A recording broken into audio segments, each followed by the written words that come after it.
Yo, what's going on, guys? Jared here. Today I have a new deck for you. With the format changing in the upcoming month, with Photon Hypernova coming out and Amazing Defenders coming out, we are going to have a huge shakeup in the metagame. And I wanted to explore and dabble a little bit into decks that I haven't had the opportunity of exploring. One of those decks that I've been wanting to play since it initially came out was the Vernusylph deck. The Vernusylph deck is a very unique type of archetype where it specifically locks you into earth monsters, but you get very powerful extenders and good deck interactions with it. These cards pair very extremely well with the new Ishizu cards, and it's just something I wanted to try, and I think this is more of a deck that I think that the Ishizu cards were more built around, not something to be exploited and abused in something like Ishizu Tearlement. But before we jump into the deck profile and the thought process behind it on this very first draft of it, and I'm going to show you guys a replay of this deck too, please remember to subscribe. I would really appreciate it. I'm trying to get to 1,000 subscribers. Moving forward, this deck is actually quite budget. After I finished the deck and was going through it, I was like, wow, you could actually make this a very budget option for you if you wanted to. The only thing in this deck specifically that is worth a, I would say a gratuitous amount of money here is the Magnamutch, Druisworm, and the Zeus, which, to be honest, are all cuttable. You do not have to play these cards. They are just options that you can play. But we're going to go through the deck together, and I'm going to explain a little bit. Again, this is very early on. This is not something I'm going to take to like a YCS or anything like that. But it is something that you should always consider. And hey, you should always give it a try because it's something different, and I actually find myself enjoying this deck more than I was expecting. So jumping right into it, we only play 2 copies of Yugioh because I think he's the worst one. The mill 5 is nice, but you're not going to get anything super crazy like you do in Ishizu Tearlement. It is just very nice being able to mill Exchange of the Spirit or the Sacred Trees or the Mole Crickets or anything like that, or some of the other Ishizu cards, but overall you're not going to get any big plays out of it. The special summon effect is much better going first, and you can also just search this card with Keldo anyway, so you don't really need to play 3 of it, but you can if you'd like. It's very nice that it's just an Earth Fairy. We play 3 copies of Kelbeck because 1, it's a hand trap, 2, you want to mill 5 more, so both effects end up coming up a lot. Even the second effect with the Exchange of the Spirit, the set a trap card has come up. I've set infinite impermanences off this card before, so it's definitely something worth playing, and the hand trap effect is always nice against the Ishizu Tearlement. Of course, we play 3 copies of Keldo and Medora. The nice thing about in this deck specifically is that you actually get to use Medora's other effect to activate the Gravekeeper's Trap directly from your deck, and this card is just crazy. To be honest, I can't believe I actually haven't played a deck with Gravekeeper's Trap and Medora before. I think it's just because I overwhelmingly hate these cards, just because of Ishizu Tearlament's existence. But now that I'm actually playing it and not Ishizu Tearlement, it feels so much better to be able to play a Gravekeeper's Trap in exchange. All of this card's effects are actually just ridiculous. And we really thought early on that these would be very relevant going forward with the Ishizu Tearlement, but they were quickly cut out of the deck. But like, actually playing them again feels quite nice and kind of like a breath of fresh air for the Ishizu package. So overall, I think this is something definitely worth trying and being able to lock out many decks because of this first effect of exchanges in the graveyard. You can get a lot of benefit out of it. Moving forward past that, we are playing the Naturia package. And the reason I'm playing the Naturia package is because it actually just has a lot of interactions and negates. Like so the biggest issue with the Vernusylph cards is that you can't activate anything except for Earth monsters. And I don't know if you've looked up Earth extra deck monsters in recent times. You don't really have a lot of good options going into them, like for interaction on your opponent's turn, for interruptions, or to clear boards. There's not a lot of good options for those. As you can see in the extra deck, we have to make some very desperate decisions in this. But overall, the Naturias themselves actually give interruptions to this deck that normally wouldn't have any in forms of the Sunflower and the Naturia Beast and, Barkion. We also play the Landoys. These are all just general ideas that I was trying out, but they actually worked better than I was expecting. There's also combos where you can actually get to use Stinkbug in this deck, and it's not as bad as you would play it in, for, say, the Runic deck, because you can actually use this to discard with Vernusylph cards. So, like, this deck has a lot of cards that you don't want to draw, but the Vernusylph cards kind of mitigate it to a very nice level. Same with Medora being able to get Gravekeeper's Trap to discard them. So you can actually mitigate your bad draws quite nicely in this deck. So yeah, it's 3 Camellia, 3 Mole Cricket, 1 Stinkbug, 1 Sunflower. I don't think you need any other Naturias in this deck. You can play a copy of like Vayne, but I mean, I'm not crazy about Vayne when you have something like Naturia Beast existing, so that's just my personal opinion. For the Vernusylph monster specifically, there's 10. We are playing the Goddess in this deck. This card is actually crazy. I read this card and I'm like, oh, this is really good. But then again, I never, like I said, I never actually played the Vernusylph cards prior to this, and I really like them. Actually using this card in the replay really it really blew my mind of how powerful and how much pressure this card could give. It's actually really, really insane. Yeah, like I just can't stress enough. For the rest of them, we play one of the Awakening Forest. This one in this build specifically is very mediocre because you don't want to send anything. We do play 3 copies of Flourishing Hills. I think this is one of the craziest ones. The reason why I think this card is one of the craziest ones is because, one, you're being able to search any Vernusylph cards, which is just more copies of the Duck, and the Duck is the best one because it searches the Ishizu cards. That's what kind of binds these 2 packages together. But I think more names for Vernusylphs mitigates the issues of the Naturia cards, which is that they're all normal summons. You can't get these cards out of your hand by their own effects. So having like 6 to 9 Vernusylph cards in your deck helps mitigate if you draw Camellia, Mole Cricket, or like Sunflower, Mole Cricket, Camellia. You can actually just summon all of them and spam the board very nicely. So that's why I wanted to play more of the Vernusylph cards in general, just because they really do help with those cloggy hands and you can move forward very nicely. We play one of the Rabbit, so this one just adds something back from the graveyard to the hand. It can come up. There's some scenarios where you want to add back maybe like a Midoriya that you mill to get Gravekeeper's Trap or anything like that. It's just a one-of for now. It's just a nice recycle tool to add something back. I'm not crazy about it, but I think this one is like compared. I think this is the worst one in my opinion, the Awakening Forest. The Duck is obviously the best one to be able to add an Earth Fairy monster just because it adds all of the Ishizu cards. And then the last one is the Bear, just being a generic draw is pretty good. I think you can play Pot of Prosperity in this deck as well. But I actually wanted to keep this kind of more on a budget option because honestly, you can. I don't think you need to play Pot of Prosperity. It's just a good option to have. And you can actually replace the Prosperities for more of the Bear, for instance, just because it's a free draw. And it still does the same thing you want to do, which is get the monsters out of your hand and put them onto the board to get presents. So this is something that's very important to keep in mind. For the spell and traps now, it's a very minimal amount of 2 Blessing and 2 Talents for the spells. 2 Blessing I always find just to be like the perfect number. As long as you're playing Ishizu cards, you can always shuffle back Blessings. You don't want to draw too many early before your engine's going. So I always found 2 just to be like the perfect number. 2 Talents, I just think it's good this format. It's also not that expensive. It's like $12 right now currently as I'm recording this. So it's not going to break your bank to have Triple Tactics Talents right now, which is kind of crazy because I think this is one of the best cards in the game. Arguably should be banned. So, I mean, if you don't have them, I think this is worth picking up. Hopefully it doesn't get banned on the next ban list, but this is definitely a really, really strong card.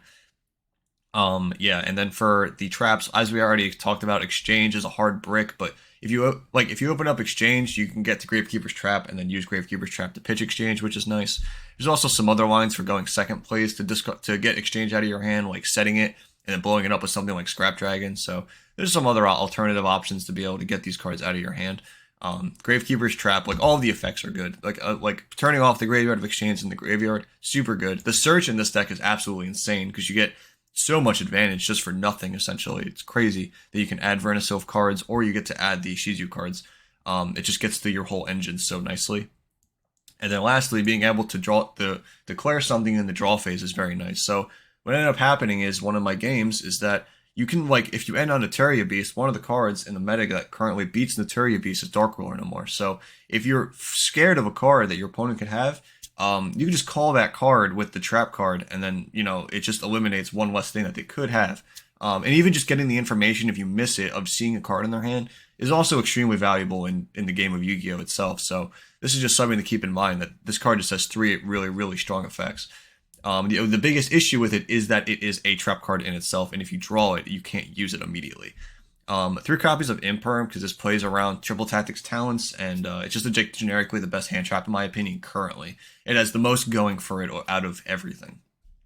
And then lastly, 2 Sacred Tree. So the reason I'm playing 2 in this deck and not 3 because of how I played it in the Runic deck is because the Runic deck can discard this with the level 2 Hugin, and so seeing this is actually pretty good in that deck. In this deck specifically, it's pretty bad because you don't want to draw it. It's only good if you have Medora live. So it kind of is like a caveat of how you want it. You don't really want to draw this. It's fine if you have Medora plus this, then it's fine. A live Medora plus this, because then you can get the trap pitch this, and you get the Mole Cricket, Camellia, and then you have a full play line there. But without it, it's just a dead card realistically. So that's it for the main deck. I'm not going to go too crazy into the side deck.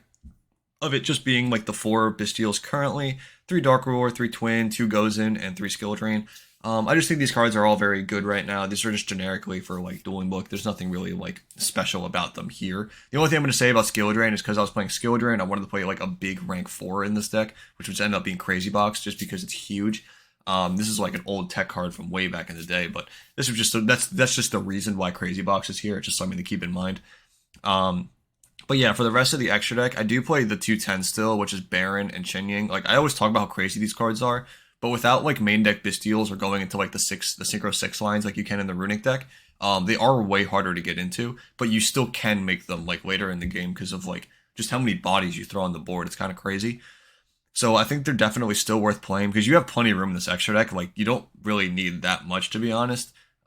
Yes, and then I play 1 Berserker, just again level like you can also make level 8 synchros in this deck, but like the best interruption level 8 synchro happens to be Berserker, so we're just playing that. Also, if you don't Vernusylph for a turn, being able to beat over monsters is huge. Yeah, this card is just like one of the best level 8 synchro generics right now currently. I do play 1 Beast, Barkion, and Landoys. There's nothing really like insane about like Beast is obviously a crazy card. I'm not gonna dive too much into that. Barkion is more just to be played against something like for like let's say Labyrinth for instance. You can go into Barkion, or like Eldritch or anything like that. Beast is for obviously Flunder, Naturia. I'm sorry, Flunder, Runic Stun, and Branded are very very strong with Beast because it just turns off most of their deck. Even against Tearlament, being able to turn off things such as what's it called? The field spell is very important for that deck, and things such as Triple Tactics Talents you don't have to worry about, which is a huge plus. Landoys is a card that I don't see myself going into very often, just because you only play 4 spells in this deck, so it never really comes up. I feel like I'm using this card more as just a free way to get back Mole Cricket and to be a fake threat, if anything, as a mind game. But it is nice if you have a dead Talents in your hand and you can just go into this. So that's kind of the purpose why it's here. We do play 1 Omega, again, just like a level generic 8 synchro that we can make with Chameleon and any of the level 4s, so it's alright. Like, I'm not crazy about this card right now, because I feel like most decks just need 1 2 cards to play anyway, so if you miss with Omega, it's just not the best. Scrap Dragon is actually a main piece of this deck. Again, we don't have a lot of good Earth monsters to go into with this deck, so being able to go into Scrap Dragon is actually, like, it sucks that it's not the best, but it's also pretty good, because you do get, like, some synergies here. Again, with like I mentioned earlier, with Exchange of the Spirit, you could also set things such as Sacred Tree going second. There is some other cute stuff that you can do, where you can like target I did this earlier, where you target a Mole Cricket with the Scrap Dragon and one of your opponent's cards, and you can chain the Mole Cricket to summon the Camellia, and then you can just like kind of dodge the negative side of it if you don't have a lot of cards to pop anyway. So yeah, just Scrap Dragon's a really cool card in this deck. It's necessary, but it's just like you don't like the Earth monsters just happen to be very limited. And of course, like I said, we have Chen Yang. Now for the Exceeds, we have Dweller. So like I said, the Vernusylph cards lock you into activating Earth monsters. So you can still make cards that activate on your opponent's turn that are very, very impactful, Dweller being one of them. So you can make Dweller against Tearlament. And yeah, it's still perfectly fine, still turns off their turn. We also play Zeus. Zeus is like the same reason, because you can just like go into the little zoo line that I am playing. So the reason I'm playing this is because if you go like, let's say you go like Keldo and then get like Medora and then summon a Medora, you can go into Chakanine Borbo and then Borbo hit directly, or just Borbo first, then hit directly, and then go into Chakanine Zeus. So you get 4 material Zeus, so you can use it twice on your opponent's turn to help clear a board, which is very, very strong. 1 copy of Cowboy. This was in here for like a time card, but it's also good to beat over cards too at the same time. I feel like whenever I'm building decks now, I always just kind of assume that if I'm ever going to play this in a competitive event, I need to at least have 1 spot somewhere in a list where a time card could go in. So it's just kind of like engraved in current Yu-Gi-Oh mind now. You can have this be anything, like I said. So yeah, it's just not the worst card as an Earth. 1 copy of Babushka. This is very, very good right now against pretty much everything. Just being able to go into it and turn off Flunder completely, and some of the other decks such as Sprite too is very impactful. And it being an Earth is also very nice, so you're not like super locked down for anything, even though it doesn't activate regardless. But regardless, Babushka is still just a very generic great rank 4. I already talked about my crazy boxes in here in the Zodiacs. So this is a deck for now. I know you're probably wondering, oh, why aren't you playing Fenrir? Again, the same reason as Prosperity. I wanted to keep this deck as budget as possible, and I think this is like the best way to do it currently. Again, this deck I think would be better with Prosperities and Fenrir and maybe a couple other different cards. If you have any suggestions, feel free to leave them in the comments below, because This is just something I've been wanting to try out, and I'm actually enjoying it more than I thought I was. So if you have any suggestions, please leave them down below. I'd really appreciate it. But now I want to show you guys a replay that I just played a little bit ago, and I actually was quite surprised with how far this deck can go. Really surprised me. So let's jump into that replay real quick.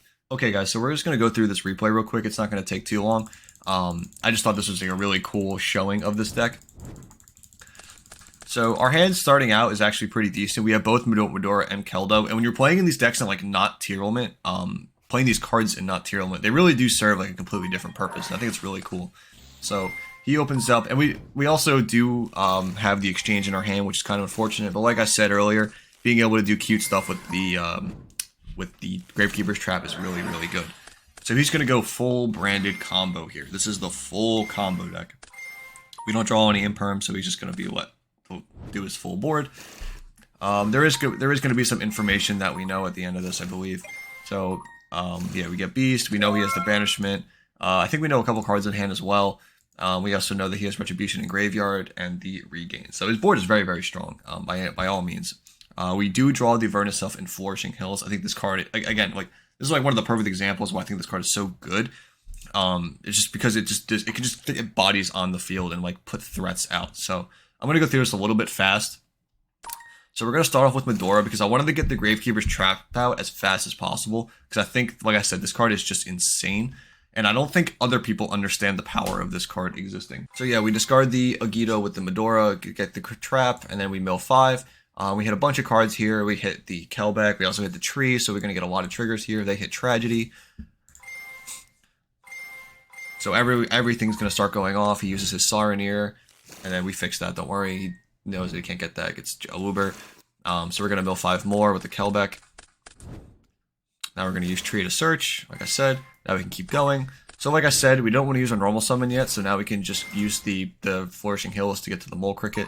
And now Mole Cricket can now so now you have to understand what we're doing because we have to slowly threaten his board. So now we're slowly. So if he activates, so you have to think of this as like a checklist of the biggest problem with his board is Branded Beast, and I think he's trying to figure out where he is correct to Branded Beast. Because I know he has Banishment, which just summons back from the graveyard. So our goal was to try to turn this off as fast as possible. So what we need to do is, so now we have Camellia Sunflower threatening the Mirror Jade. We have Gravekeeper's Trap being able to discard Exchange of the Spirit to be able to threaten the Banishment. But we also have Medora threatening Banishment at the same time, and Keldo in the graveyard. So we have ways to stop Banishment. The biggest problem is the Beast. So I need to find a way to bait the Beast out as fast as possible. And I do think I misplay somewhere in here a little bit. So yeah, we Camellia Tree, get Blessing. We do the Gravekeeper's Trap to be able to search the Kelbeck. He lets it go through. We use the Blessing to bring back another Camellia, and we use the Camellia and the Medora to go in the Scrap Dragon. So this keeps the Sunflower and the Camellia alive. The Gravekeeper's Trap is also alive because we have Exchange now, and now we have Scrap Dragon to threaten the Beast, which is everything we wanted just together, which is perfect.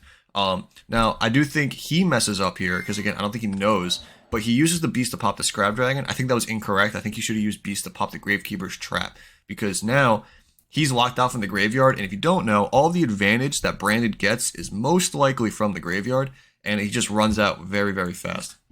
So he pops the Scrap Dragon, and now we can just continue forward because we know we have answers to everything. The Banishment's turned off, Beast has been used, and Mirror Jade's being checked by Sunflower.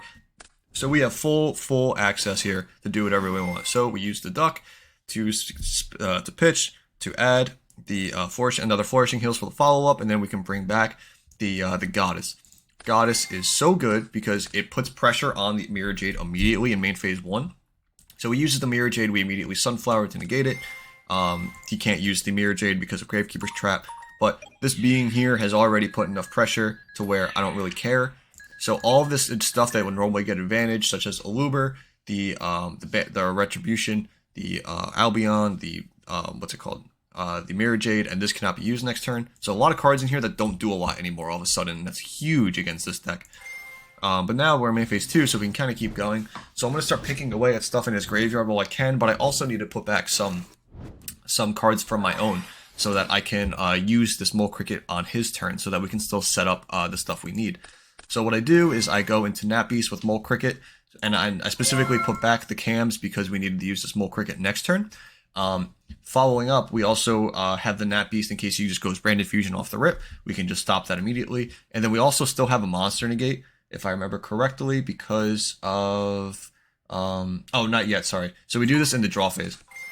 So yeah, we do this in the draw phase so that we have a monster negate immediately. So we immediately have 5 monsters on the field, so we can turn off any monster he chooses to activate. He goes Branded Opening, we just negate it. We use Kelbeck Mill 5. And we could also use Kelbeck's effect to set Imperm. He uses Albion. I don't want him getting any extra draws, we just Sunflower negate it. He uses Talents. We just Naturia Beast it, and he just surrenders. There's really nothing you can really do at that point. Like, you just get to a point in the game where you have so many cards ahead of your opponent, and you're locking out so many things between graveyard spell cards, where they can't really do a lot. And then if you have Sunflower and the Vernusylph chick at the same time, it's just too many things. Okay, guys, I don't know what's going on with Dueling Book right now, but my replays keep glitching, so I'm gonna see if this one works. I'm not gonna click on anything this time because it keeps messing up when I click on his graveyard, so I'm just gonna leave it. So he's going to do full Branded Despia combo here. It's really bothering me why this isn't working. I don't know why, because I like showing the graveyard as he's going, but if I can't do it, I can't do it. It's not a big deal. I wanted to show this deck off, not branded for this one, so yeah, he opens up full combo here. Okay, yeah, this seems to be working fine. Okay, yeah, so we're going to start off with the Seedling, being able to search the Kelbeck. Dump Tree, get Blessing. We want to be able to mill off Kelbeck. I want to get some Shufflers to try to... I think I also misplayed here. I think I shouldn't have gotten Kelbeck. I think I should have gotten Keldo so that I can turn off the Branded Red immediately. So that was my own fault. I think we do get punished for this here, unfortunately, because if we search Keldo, we could have stopped Branded Red, and that's huge. Because now we use Medora and Red, so we don't get lucky by milling a Keldo.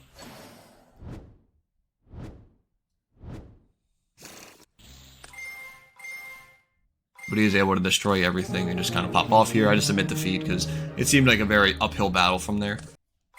So now we're on game 3, and I'm gonna go first, obviously. We open up Flourishing Hills with Camellia, so again, this is like really good start because look at this. We just immediately, without normal summoning, we set up the extra guys in hand as well with all of the other stuff, and we're gonna chain something kind of important here. Before we mill off of the... I'm not going to go in the graveyard, so I'm scared it's going to glitch it. Before we mill off of Kelbeck, we chain the Mole Cricket to mill 2 off Camellia so that we could summon Sunflower so we don't mill it because we want to get it on board immediately. So that's something kind of important to keep in mind because we know we're going to make Naturia Beast too. But we also get lucky and mill the other tree, which is always nice. So now we can just sync her off immediately, go into that beast, immediately bring back Mole Cricket, use the trap, pitch the Stink Bug to grab Keldo, and then we can use the Blessing to get back to Camellia immediately. So now we have, right off the rip, we have 2 monster negates and all spell negates, which is obviously super crazy against Branded. So we call Dark War No More off of the Gravekeeper's Trap, so just in case he rips it, he draws Super Poly, which at first I was scared, but then I was thinking, I said, what are the odds that a Branded deck is playing Mud Dragon? Because there's no other Earth Beast on the field, and I care about this the most, which apparently is 0, because I don't have to worry about that, because he only plays Garura, which is perfect. We still have Nat Beast, which is the most important thing. So now immediately we can just bring back Mole Cricket off of his summon from the Garura, use the Mole Cricket immediately, and then summon out a Camellia. We still have Sunflower Stink Bug in the graveyard, so he's going to use Rebellion to search the Saronir. But then he uses Magnuma in his hand, so we know he has Saronir and Magnuma in his hand now, and the only dark in his graveyard, or dark or white, is the Rebellion. So he has to actually banish it with this, because our graveyard is all Earth. That's not our benefit of playing this deck, is that you are playing all Earth monsters, so you don't have to worry about the Bestials. And we don't care. He brings out the Magnuma, we bring back the Stink Bug, and then we can just protect the Nat Beast, which is the most important thing. He goes to end phase, adds Fallen of Albaz with the Magnuma, because it is a dragon, and we draw Skill Drain. But at this point, we're able to clean it up quite nicely, because we know everything he has, we don't have to worry too much. We can Gravekeeper's Trap, pitch that Skill Drain, because we're not going to need it. Use the Keldo, pitch the Yugioh to add the Kelbeck, because we're going to force him to mill 5, and then we're going to chain the Keldo to shuffle back cards back. And the reason we do this is we need a zone on the field so that we can actually bounce back the Garura with the Kelbeck. So something to keep in mind. You need to keep in mind your triggers for the following chain when playing this deck, because you needed room to be able to activate this Kelbeck. So the Yugioh hits the Exchange of the Spirit, so now we are actually able to mill additional 5. And then we can activate the Kelbeck to bounce something, but we have Gravekeeper's Track with that, so we can't use it. Bounce back that, make into the Scrap Dragon, target the Mole Cricket and the Magnuma, chain the Mole Cricket, summon back the Camellia. Again, it does not have to destroy both, it just needs to target both, and it'll still destroy whatever's left on the field no matter what. Go Camellia, send Tree, Special out Magnemite, he's going to chain his Magnemite to banish the one that we targeted, which is completely fine because it triggers our Camellia, and now we can bring back Sunflower, and 4 plus 4 plus 2 is 10. Used Baron, we didn't use Vernusylphs this turn. This is what I was talking about. You still have lines to go into Baron even without all of those the crazy good 6s. And yeah, that is just exactly 8,000 points of damage on the field to be able to clean up the game. We also could have Blessing back for an extra 14, which is always nice. But yeah, so that's the deck. I hope that shows a little bit of the power of it. Obviously you have the Ishizu cards, which are very powerful in shuffling back, but the power of Gravekeeper's Trap, I think, is absolutely insane. The power of the Naturia Beast and how easy it is to make in this deck, I think, is absolutely insane.